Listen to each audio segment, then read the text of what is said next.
Title చూసి దెబ్బ తిరిగింది కదూ. ఎవరేమనుకున్నా సరే ఈ వార్త మాత్రం వాస్తవం. రాజకీయాల్లోకి ఎంట్రీ ఇచ్చేందుకు ప్రిన్స్ మహేష్ బాబు రంగం సిద్ధం చేసుకుంటున్నాడు. ఇందుకు సంబంధించిన గ్రౌండ్ వర్క్ కూడా దాదాపు పూర్తయిందని సమాచారం.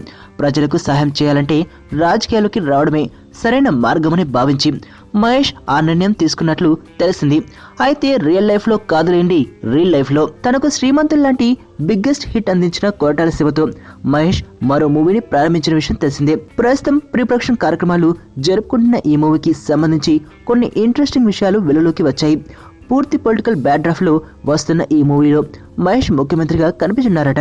ప్రజలకు మేలు చేయాలన్న ఉద్దేశంతో ఓ కుర్రాడు రాజకీయాల్లోకి ఎంట్రీ ఇచ్చి ఆ తర్వాత ఏం చేశాడు, ఎలా సీఎంగా ఎదిగాడు అన్న కాన్సెప్ట్ తో ఈ మూవీ కథ ఉన్నట్లు టాక్ వినిపిస్తోంది. తన సినిమాల ద్వారా ఏదో ఒక మెసేజ్ ఇచ్చే కొరటాల ఈసారి పొలిటికల్ యాంగిల్లో ఇవ్వనున్నట్లు తెలుస్తోంది. ఇక ప్రేక్షకులు కోరుకునే అన్ని కమర్షియల్ ఎలిమెంట్స్ ఇందులో బోల్డ్ అని ఉన్నాయని, శ్రీమంతుడికి మించి ఈ కథ ఉంటుందని యూనిట్ వర్గాల సమాచారం.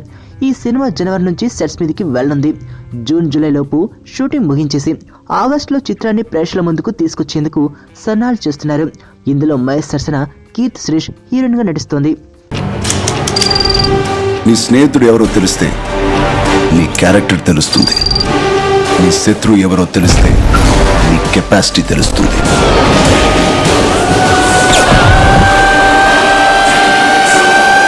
నా శత్రుని సెలెక్ట్ చేసుకున్నాను.